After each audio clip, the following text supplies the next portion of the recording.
In this video I will share about the new stuff in Plants vs Zombies mod and also the new mod that adds clothes. In 2 weeks Plants vs Zombies mod has been changed and now it has a new zombie type and spawner. Let me tell you all about all of them. Let's start with the new zombie. It does not have a new texture. It uses the vanilla version because I have ideas for another realization of new skins for zombies. About that for sure after the release of the mod in the workshop. So, the new zombie type is in the category and you can spawn it. Once you spawn it, it will automatically turn on the walking animation. This was done on purpose, so that during some RP moments quickly spawn zombies and do not include constantly in the context menu animation. The new type of zombie is needed for future updates related to new zombies, as well as for spawning in the spawner, which I will tell you about later. When a new zombie takes damage, at some point one of its arms, one of its legs, or its head will break off, killing the zombie. Also, zombies don't make touch with each other, which helps them get to the plants quickly.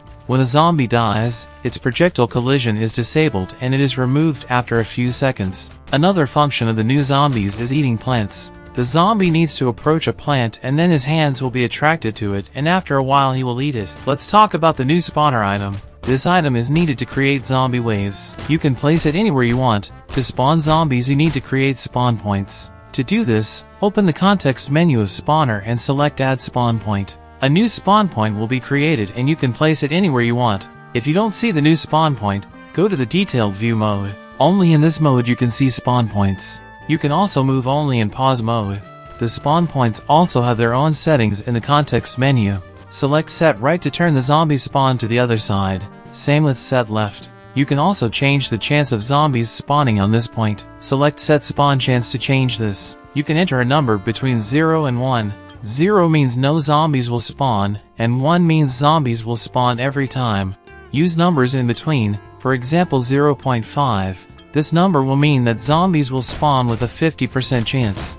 The next setting is quite useful because it can limit the number of zombies a spawn point can spawn. A value of -1 means an infinite value. That's all the settings at the spawn point. Let's move on to spawner again. You can create infinite number of spawn points and also delete them at one moment with clear spawn points. You can also change the interval between zombie spawns. The lower the value, the faster the zombies will spawn. Also a small change is that you can now control the projectile trajectory of all shooting mushrooms.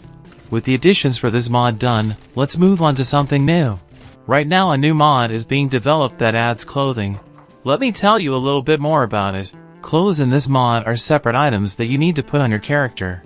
They need to be put on in a certain order so that it overlaps properly. In the future, you can change the order of putting on. For example, you should put on a t-shirt first, then a jacket. Clothes can be damaged if you shoot them or cut them.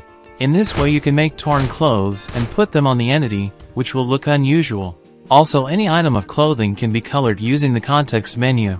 You can reset the default color using a special setting in the context menu. It is planned to add functionality to some clothes. For example, jackets that will soon be added will increase body temperature, which will help humans survive in cold weather. Well, the last thing for today is this little video that demonstrates the new drone.